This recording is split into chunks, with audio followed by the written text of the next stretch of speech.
Iya, mungkin inilah satu-satunya buku sejarah yang ditulis dengan gaya bahasa ringan. Ada bahasa anak mudanya, ya, ada bahasa novelnya, ada bahasa cerpennya, ada bahasa komiknya di sini jadi satu. Kenapa? Karena biar orang-orang membaca buku ini tidak membosankan.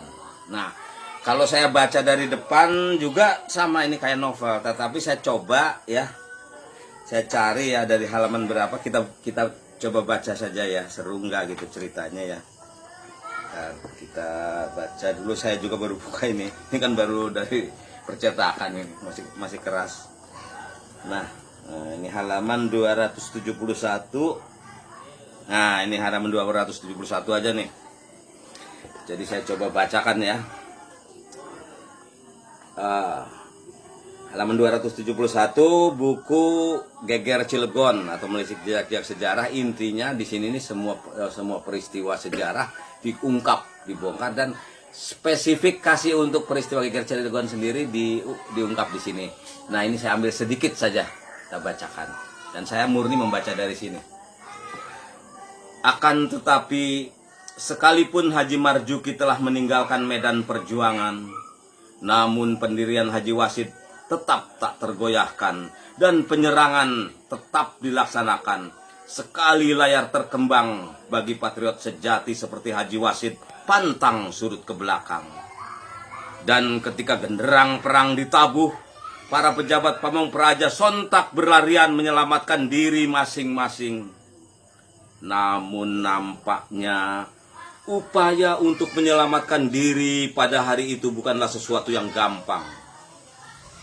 Hari itu tak ada tempat yang aman untuk bersembunyi, tak ada kesempatan untuk menyelamatkan diri karena maut telah mengintai di mana-mana.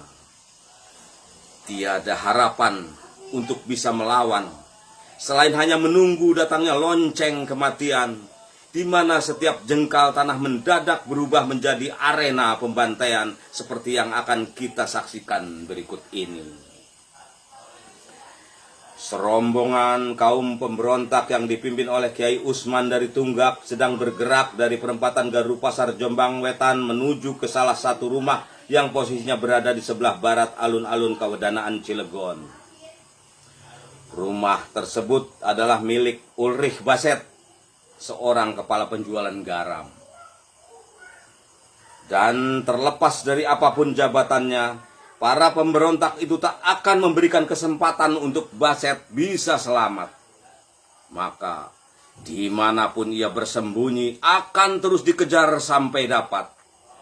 Rumah Baset pun digeledah, namun sudah dalam keadaan kosong karena seluruh penghuninya sudah menyelamatkan diri dan bersembunyi di rumahnya Ramidin.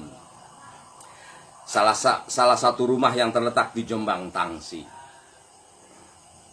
Bacet bersembunyi di bawah kolong tempat tidur Ramidin, sementara anak-anak dan kemenakannya bersembunyi di belakang. Setelah kaum pemberontak mengetahui bahwa Bacet dan anggota keluarganya sedang bersembunyi di rumah Ramidin, kemudian pintu rumah itu pun didobrak. Mendadak sontak, Bacet melompat keluar dari persembunyiannya dengan sigap mengarahkan pistol kepada para penyerangnya. Saat itu, penyerangnya sempat terkejut melihat senjata api yang berada di tangan orang yang sedang dicarinya. Namun sebelum sempat mereka melangkah mundur, kesempatan itu pun tak disia-siakan oleh Bacet. Lantas terdengar 2 kali suara tembakan seiring dengan 2 butir peluru yang melayang tepat mengenai sasarannya. Sebutir peluru menewaskan Sadik dari Pecek dan roboh seketika itu juga. Sementara sebutir peluru lainnya menghantam tepat mengenai kedua mata Kimbu dari Beji yang kemudian terpelanting keluar. Ketika Bacet akan mengarahkan pistolnya kepada orang yang berada di samping kirinya, secepat kilat terlihat salah seorang mendaratkan tendangannya ke pangkal lengan Bacet dari arah samping kanannya. Lalu pistol pun terpental dan Bacet, sebentar saya buka halaman lagi ya karena harus dibuka, terpelanting di lantai. Tak ada kesempatan lagi bagi Bacet untuk melanjutkan perlawanan karena para penyerangnya telah bergerak lebih cepat menyerbu ke arah Bacet yang sedang tertelungkup dan belum sempat berdiri. Dalam keadaan tak berdaya itu, dirinya hanya bisa pasrah pada keadaan dan seketika itu pula nyawanya melayang. Kemudian para penyerangnya melampiaskan angkara murkanya kepada Bacet yang sekalipun ia sudah meregang nyawa, namun sabetan demi sabetan senjata tajam dari para penyerangnya itu terus berkelebatan sebagai bentuk luapan kemarahan. Masih dikit lagi, lumayan. Hal ini bisa dimaklumi karena Bacet telah merobohkan dua rekan mereka. Dalam suasana ipruh seperti itu, nasib anak-anaknya terselamatkan. Anak-anak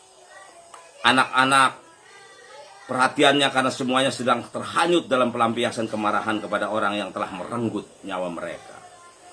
Setelah mereka puas melampiaskan emosi serta mencaci maki jasad yang sudah tidak bernyawa itu, mereka pun pergi meninggalkan rumah Ramidin. Dan untuk sementara waktu, Mary Bacet, Agus Bacet, anak Carter Fisher masih tetap berada di sana. Namun tentu saja si pemilik rumah juga tidaklah membiarkan mereka berlama-lama di rumahnya. Sebab ia juga sudah mengetahui bahwa larangan untuk menyembunyikan anak-anak Belanda itu karena dianggap kafir. Ini baru satu halaman saya baca. Apalagi kalau dibacanya semua, seru banget gitu. Makanya buku ini buku sesuatu yang pertama kali, buku sejarah ditulis dengan bahasa seperti ini.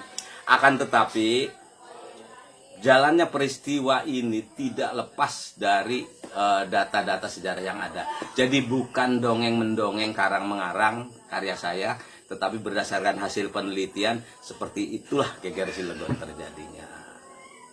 Nanti kita sambung lagi. Oke. Terima kasih. Semua terserah padamu, aku begini adanya. Ku hormati keputusanmu, apapun yang akan kau katakan.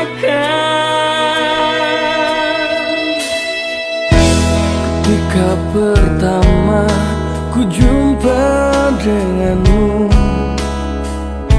bukankah pernah ku tanyakan padamu, kasih takkan kecewakan.